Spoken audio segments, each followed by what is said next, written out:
Hi guys, this is Sadik from Driving.com, and in this video, we'll show you how to root your Samsung phone using the TWRP recovery. So as you might be aware, there exist two methods through which you could root your Samsung Galaxy phone. The first one is by downloading the firmware, extracting the firmware, then getting hold of the API file, then patching the API file via Magisk and flashing it via the Odin.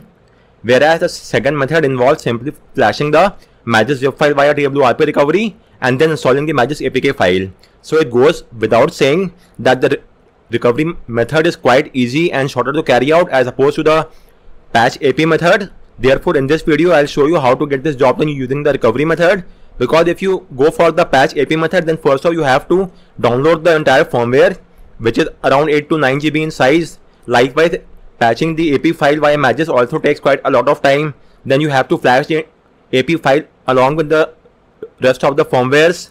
Likewise, while flashing the API, you will have to use the CSC and not the home CSC. This will also lead to a data wipe on your phone, as opposed to the fact if you already have a recovery, then you could simply flash the Magisk zip file without doing a data wipe as such. So owing to all these benefits, I will in this video show you how to root your phone via the custom recovery. But in case your phone does not have a custom recovery, there are a few Samsung phone that does not have a custom recovery. In those cases, it's quite obvious that you have no choice but to go with the patch API method. So I have made a separate guide and a video on the same. You could refer to my guide and the video and get this job done. So this is my new guide and the video. In this, you could root your Samsung phone via the Magisk, patch API and the Odin. And this is a video as well. This is just for those phones which does not have a custom recovery. But if your phone has a custom recovery as well, then it's recommended that you go with this method because it's quite easy to carry out. So with that said, let's get started with the TWRP method. So first and foremost, please take a backup of all the data on your phone just to be on a safer side. Once that is done, let's get started with the process. So first off, you will have to unlock the bootloader on your phone. Do note that doing so will wipe off all the data and it will trip the Knox as well. And as opposed to all the other Android phone, the Knox will not be back to the default state. So the Knox value will change from 0x0 to 0x1. And since it's a hardware component and eFuse in the motherboard, you will not be able to go back to the default state even if you relock the bootloader. So it's just a one-way traffic. So whatever drawbacks and caveats are there with unlocking the bootloader will stay there even if you relock the bootloader. So keep this point in mind, and if that's well and good, you could refer to a guide and the video and unlock the bootloader. In short, you just have to boot your phone to download mode and then long press the volume up key. With this, the bootloader will be unlocked. I have made a separate video on the same as well. You could refer to my video and get this job done. Moving on, you will now have to get hold of the recovery file on your phone and then install it onto your phone as well. Again, I made a separate guide and a video on the same, but still I will show you. If you want shorter instruction, then I have given them over here, whereas the longer instruction are given in my guide. So let me show you my guide and then I will install the recovery onto my phone. As of now, I have unlocked the bootloader on my phone, but now I will start off with the next step of installing this recovery file. So for this, there exist two methods via the multi-disabler and FB disabler. So the best place to verify the same, whether your phone follows the multi-disabler or FB disabler, is by heading over to the XDA website. From there, go to the recovery page for your phone and it will be given there. Apart from that, you will have to download both the TWRP recovery and the VBMeta patch file. While you may get hold of the recovery file from the official website, but the VBMeta patch file will not be there in most cases. So you will have to download the VBMeta patch file from the XDA side. Apart from that, I do not trust any other website. Well, obviously my own site, and apart from that, XDA is the only site which I trust. So once you have got hold of the recovery file, make sure to download the VBMeta patch file as well, or it's also known as disable VBMeta file. So download either of these two files, and once you have got both the file, both of them should be in a .tar file. So as of now, I'm using a Galaxy S20 FE, and if you're also using the same, then you may use these files from here. Once you have got hold of both the file, let me show you once. So just a minute, this is the recovery file and this is the VBMeta patch file. Both should be in a tar format. Once you have got both the file, let's now move ahead. Now you will have to download Odin. This is required for flashing the recovery file. So get it from my guide and extract them onto your PC. Upon extraction, you will get the following 4 files. Moving on, you will now have to boot your phone to download mode so that Odin is able to read your phone in this mode, and then you will flash the TWRP recovery onto your phone. So for booting to download mode, there exists quite a few ways, including the hardware key combination. You could refer to my guide on all the different methods, but as of now, I will make you aware of the ADB command because it is a universal command which is accepted across all the Samsung phone. So first and foremost, get hold of Android SDK platform tools and extract them onto your PC. You could extract them anywhere you want. In my case, I have done the extraction in C drive, and these are the files of platform tools. Once you have done the extraction, you will now have to enable USB debugging on your phone. So go to the settings menu, then go to about phone, and after that go to software information and tap on build number 7 times. This will enable the developer option. So now go to settings, developer option, and enable the toggle next to USB debugging. You will get a prompt on your phone. Tap on OK, and you might get an REC key prompt as well. Again tap on OK. Likewise, make sure that the OEM unlocking toggle is visible and enabled as well. If it is not visible, then connect your phone to the Wi-Fi and wait for a few seconds, and then make sure that the OEM toggle gets visible. If it's not visible, then you will not be able to flash any file whatsoever. Even if the bootloader is unlocked, but this toggle is not visible, then you will not be able to flash the file via Odin. So make sure to go online, wait for around 10 to 15 seconds, and the OEM unlock toggle will then be enabled. Once that is done, and once you have enabled USB debugging, let's verify the debugging connection. So go to platform tool folder, type in CMD in the address bar and hit enter. Now type in ADB devices and make sure that you are getting an ID. Once you are getting this ID, now type in ADB reboot download, and your phone will now reboot into download mode. It will take just a few seconds. Apart from that, you may also use the hardware key combination. For that, simply unplug your phone from the PC, then press and hold the volume up and volume down keys. While holding both the key, connect your phone to the PC via USB cable, and your phone will then boot to the download mode. So you may either do that method or simply use the ADB command. I have explained all these methods on my guide and the video as well.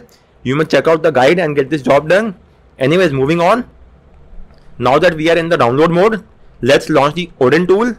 Via the exe file, you will get a warning. Click on OK, and now make sure that your phone is shown under the COM port. Likewise, it should be shown under the log as added. If that's well and good, then we could now flash the recovery file. So first and foremost, click on AP and load the TWRP file. It should be in a tar format. So this is the recovery tar file. Then go to the user data and load the VBMeta file. Again, it should be in a tar format, patch file, and click on open. Then go to option and uncheck auto reboot. Now click on start, and the flashing will take just a couple of seconds. So let's just wait for that to happen. Once the flashing is done, now press and hold the power and volume down keys for around 7 seconds. And once you do so, your phone will try to undergo a restart. While it is undergoing a restart, it will first power off. So as soon as it powers off, you will then have to press and hold the power and the volume up keys. So let me show you. First off, press the power and volume down keys, and as soon as the phone powers off, press and hold the power and the volume up key. So let's get that job done, and now press and hold the power and the volume up key and press it for around 5 seconds, then let go of this key, and your phone should now reboot into the TWRP recovery. The timing is extremely important. If you mess up with the timing, then your phone will boot to the stock recovery. So in that case, you will once again have to carry out the flashing. You will once again have to load the TWRP in the AP slot and VBMeta patch in the data slot and flash it, and once again get this job done. As you could see, we are now in the recovery. So this means that the flashing is done successfully. And now comes the most important part. You will have to check if your phone follows the multi-disabler or FB disabler. Most of the Samsung phones follow the multi-disabler, but still go to the XDA website and go to the recovery page for your phone and verify it from there. So if in your case the phone follows the multi-disabler, then in that case you will have to go to advanced terminal, type in multi-disabler without any spaces anywhere as such, and hit the enter key. TWRP recovery will now try to resize the vendor partition, and it will ask you to once again run multi-disabler. So once again type in this command and hit enter. And once that is done, you will now have to do a format data.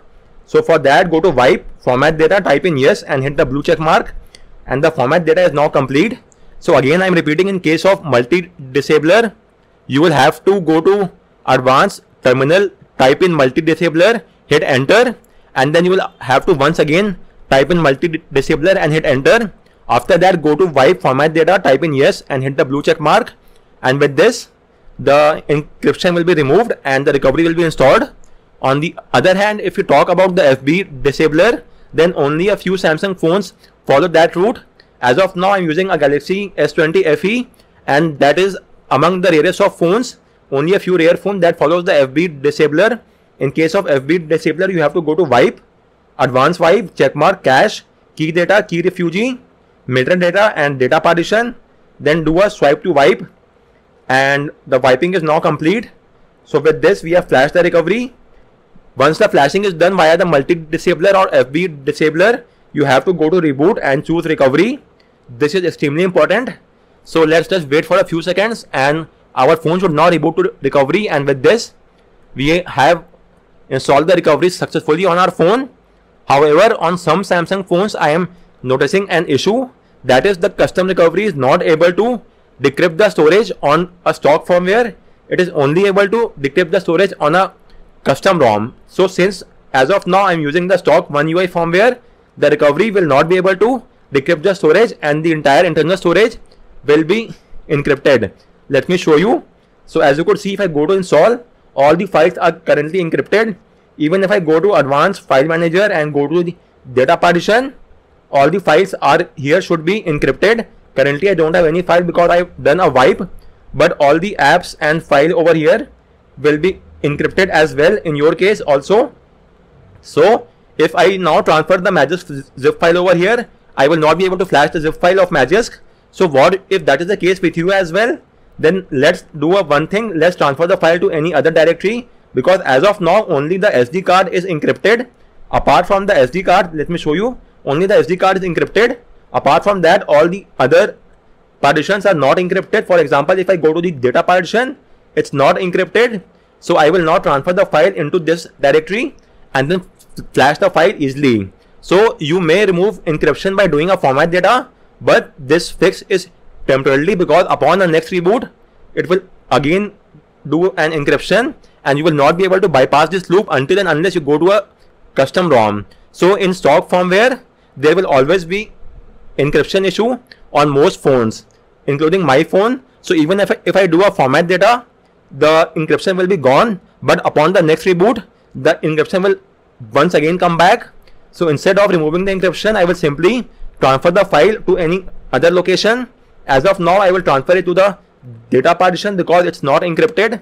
So for transferring the file, let's do one thing. First and foremost, you will now have to get hold of the Magisk file.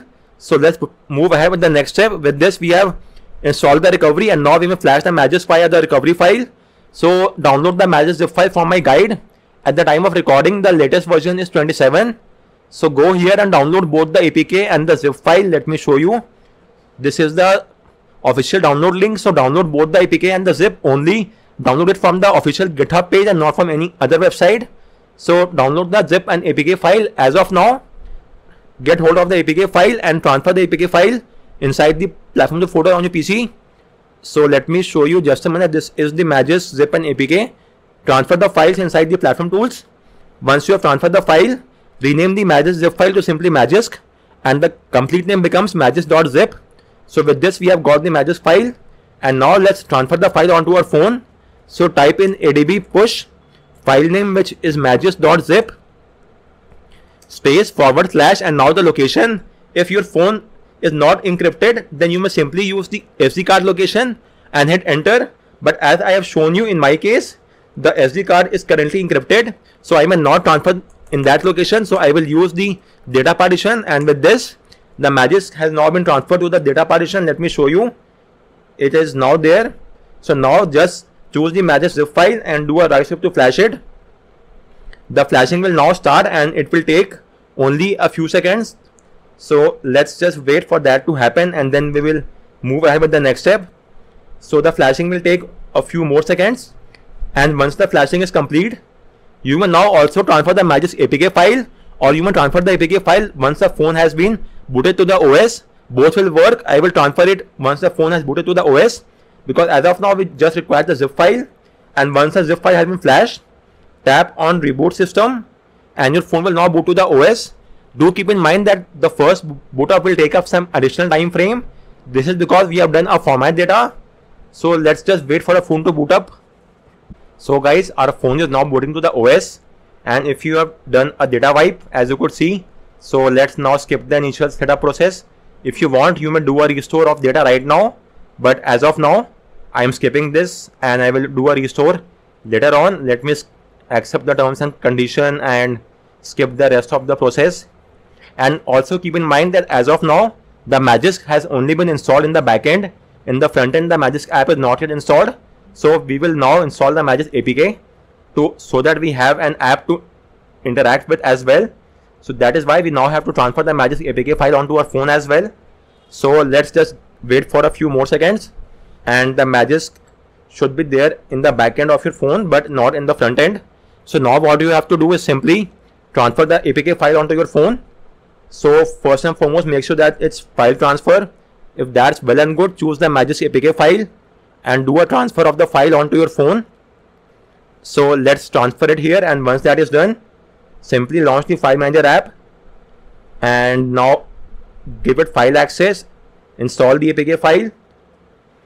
Let's enable the My Files, hit install, and once that is done, it will just take a few seconds. Tap on open and now wait for a few more seconds, and it will now ask you to carry out a few additional setup. Just tap on OK and Magisk will now automatically reboot your phone in 5 seconds. So don't interact with your phone and leave it in this state, and your phone will automatically boot to the OS. This time around there will be no data wipe whatsoever, and after that we might have to carry out one more step, that is the direct install of Magisk, which will take only around 4 to 5 seconds. So after this, on some phones the rooting might be completed, but on some other phones you might have to carry out a direct install as well. That's not a cause of concern. It will hardly take a few more seconds. So let's wait, and then we will launch the Magisk app and verify if that is required or not. If that is required, then Magisk will show you to get that job done as well, and we will then proceed ahead and carry out that task. So anyways, let's just wait, and do keep in mind that during this process your phone might take up some additional time to boot up, which is completely normal because the boot image has been patched and it could take a few extra seconds to launch up. And with that said, again launch the Magisk app, wait for a few seconds, and it might again ask you to require additional setup. Again tap on OK and now select direct install. Tap on let's go.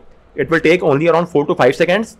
So let's give it that much time, and once that is done, you will have to tap on reboot and your phone will now reboot to the rooted OS, and this time around you would have obtained root successfully. So let me show you that as well. Apart from Magisk, I will use a couple of apps to verify the root. So I might have a few apps. So first one is a Termux app which allows you to execute a few commands. So I will execute a few commands for root. Likewise, this is the root checker app, which is evident from its name. It will just show you if root is installed or not. So I will use these two apps to verify if we have obtained root or not. So let's just wait for a few more seconds, and then we will get this job done. So our phone is now about to boot to the OS. Let me now transfer this file onto my phone. Just make sure that the USB file transfer mode is turned on, which should be done by default. You don't have to do so after every reboot. Just once do it, and then it will be the same for every boot up. So let's now first launch the Magisk app, and you should not get any prompt whatsoever. And as you could see, Magisk is now installed onto our phone, and this signifies that the rooting has been obtained successfully. So let me now still show you via two methods that we have obtained root. Let me transfer a couple of additional files onto my phone. So first off, let me install the root checker app. So this is the root checker app. Let's install it, and then it will take a few seconds. Let's launch it. Allow, agree, and get started.